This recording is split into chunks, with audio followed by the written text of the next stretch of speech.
Greetings, this is your unconventional news update from crushthestreet.com.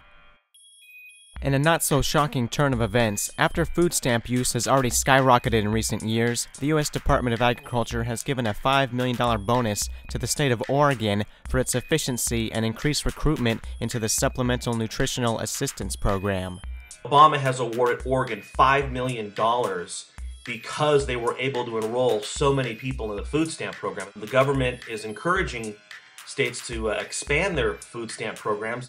Since 2008, the number of Oregonians on food stamps has risen by 60%. Over in Europe, Merkel saves the day again. The European Bailout Fund now has new powers to make precautionary loans, help recapitalize banks, and buy distressed countries' bonds in the secondary market.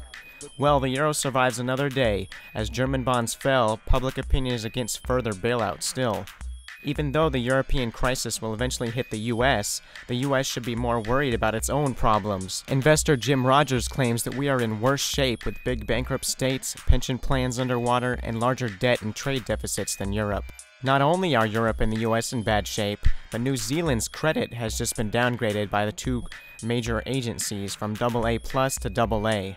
The New Zealand dollar hit by the double downgrade from S&P and Fitch. Gold and silver have seen sharp drops lately, gold falling to near $1,600 an ounce, $300 shy of its recent high.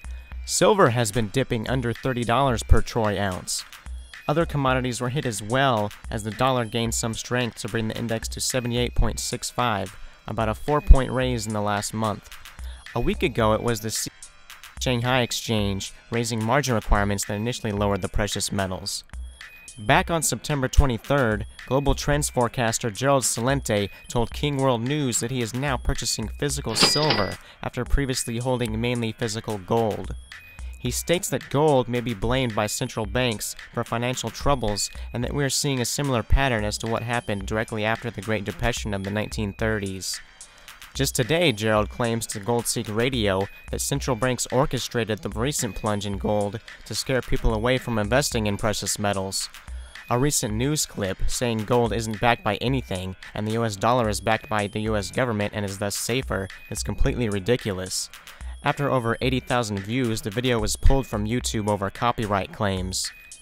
After his huge win in the Florida straw poll, Herman Cain in a Rasmussen poll gets 34% compared to Obama's 39%. Other Rasmussen polls show Romney 44% to Obama's 42%, New Jersey Governor Chris Christie only 1% shy of Obama's 44%, and Ron Paul getting 34% to Obama's 44%. In a more recent Harris poll, however, Ron Paul is one of the best to beat Obama, getting 51% of the vote versus 49% for Obama if they were head-to-head. In other GOP news, Florida breaks the rules today by setting a January 31st Republican primary date. The four early states, Iowa, New Hampshire, Nevada, and South Carolina, claim they'll change their dates so that they still come before Florida's primary. Breaking news now at noon that could have a major impact on the 2012 presidential election. Just moments ago, Florida leaders announced that they are now moving up the state's presidential Republican primary. The Republican primary will be held January 31st. Power politics, pure and simple. This is all for now. Remember to stay up to date by visiting crushthestreet.com.